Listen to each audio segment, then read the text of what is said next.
right, we're back. So let's go through a quick example, and maybe this will help explain it a little better.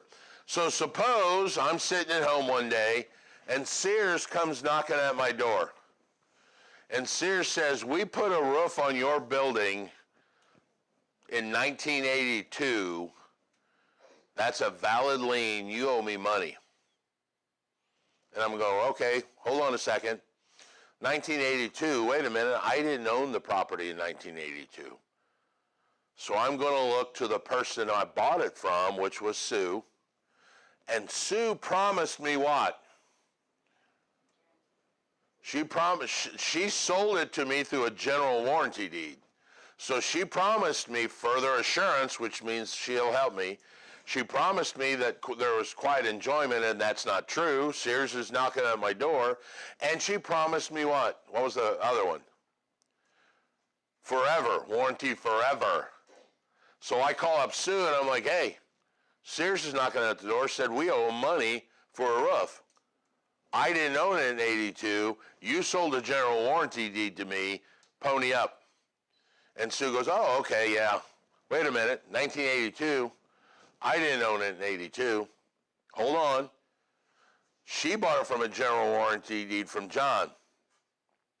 So she's going to call John and say, hey, you promised me quiet enjoyment. It's not true.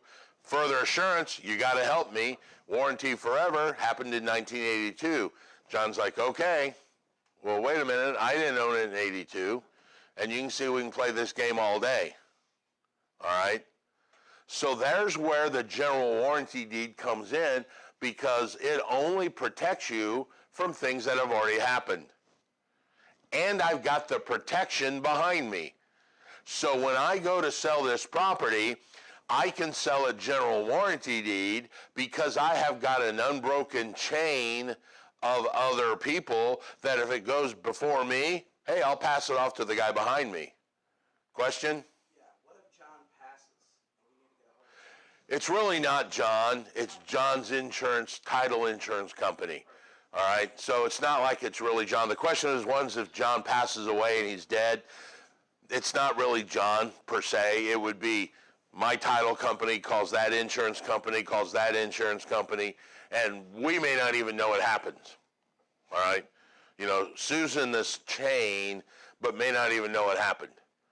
You know, my title company is going to call her insurance company, and they're going to call John's insurance company, and it's going to work backwards like that. Yeah. What if instead of 1982 is 1962, and they're coming back? Is there, if it's like a 40-year deal with the chain of title, can you still go back? Is it warranty forever? It's like forever? Forever. Yeah. And it will go all the way back eventually to the builder, maybe, if it was the root. Maybe the builder didn't pay his subcontractor, it was Sears who put a roof on it, and it's gone all the way through. Now, you're going to find this is a very bad example because in the real world this can't happen.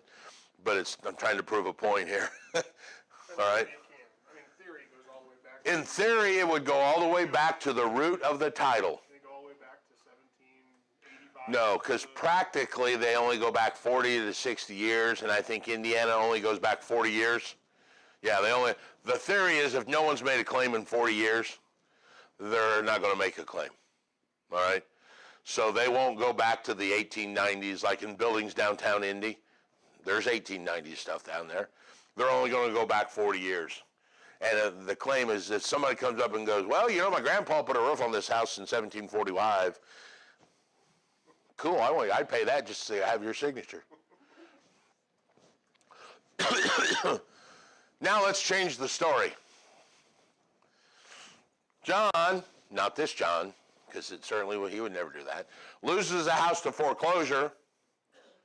Foreclosure, Sue buys it at the sheriff's sale, gets a bargain and sale deed, and decides she wants to sell it.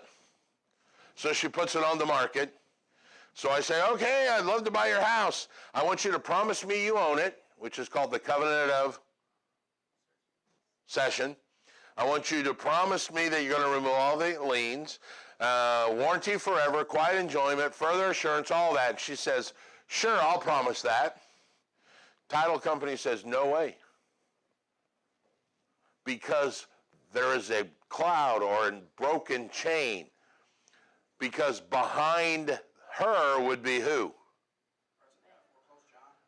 Well, it wouldn't be John because the bank's in the middle there. And how does the bank sell? The special warranty deed, which does not have further assurance, does not have quiet enjoyment, does not have warranty forever. Now Sears would come knocking at my door and go, hey, you owe us money. I turn around to nobody. So my insurance company would be on the hook. So they're going to go, no, we're not going to do that. Now imagine, if you will, driving, you've got 45 speeding tickets and you pull up in a Ferrari to a car insurance place. What do you think they're going to say? No, not going to insure it. So now don't be confused. You can still sell a house that's not general warranty deed. It's called an uninsured closing. Quit claim would be an uninsured closing. There's just no insurance behind it. So theoretically, Sue could sell me the house. She got a bargain and sale deed. She could sell to me as a bargain and sale deed. It's possible. But I'm certainly not going to pay market value for it, am I? Because I'm taking a risk. A risk that Sears shows up and goes, you owe me a roof. And I'm like, okay, I'll pay you the roof. Theoretically, I would have to buy it at that much less than market value. So what that number is, I don't know. And either to you would have to make up that. But it can still be sold as a bargain and sale deed or a special warranty deed. Or she could sell to me as a quitclaim deed. Whatever we agree on, the value is not going to be the $100,000 house it's worth. So will a title company will that house ever sell under a general warranty ever again? So the question is, will that house ever sell under a general warranty deed again? The answer is yes. And we'll talk about that. Do what? Do lenders shy away from that? Oh, yeah. Lenders will also shy away from that. So Sue's now got this bargain and sale deed, but she really wants to sell it as a general warranty deed. She can once again clear this cloud by doing what they call a suit to quiet title, or an action to quiet title.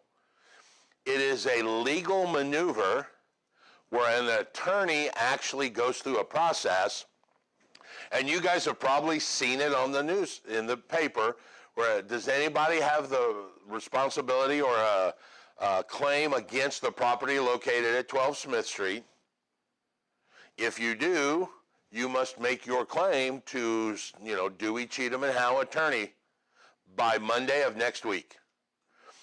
It is a 3-week process. It's 2 weeks. And the attorney has to put it in the newspaper 3 times, no more than a week apart. And then what he literally will do is stand around and wait. And he'll look at his clock, and he's waiting for Sears to step up and go, yes, we have a claim on that property.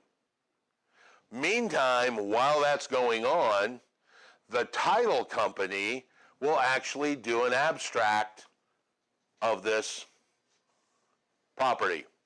It is done by an abstractor, the OR, here we are again. That person is going to go back and look at everything that's happened to this property. They're going to look for all the liens that were placed on it and all the liens that got removed. Was there any court action? Was there satisfaction? Yeah, sure. Was it satisfied? All right. So what you've got going on now are 2 searches. You've got the title company looking at the public records to make sure that there's not someone out there that's filed a claim that was never satisfied, meaning paid off.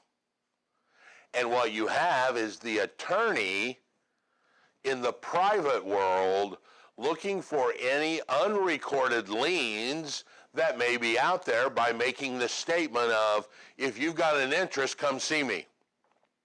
So what happens at the end of this time frame is the attorney is going to write what they call an attorney's opinion of title, where he's going to say, based on my legal advice, this property is free from the hazard of litigation.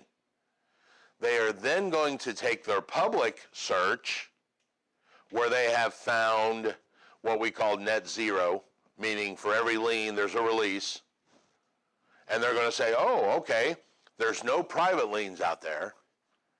There's no public liens out there. We will go ahead and now elevate this bargain and sale deed and allow Susan to sell with a general warranty deed.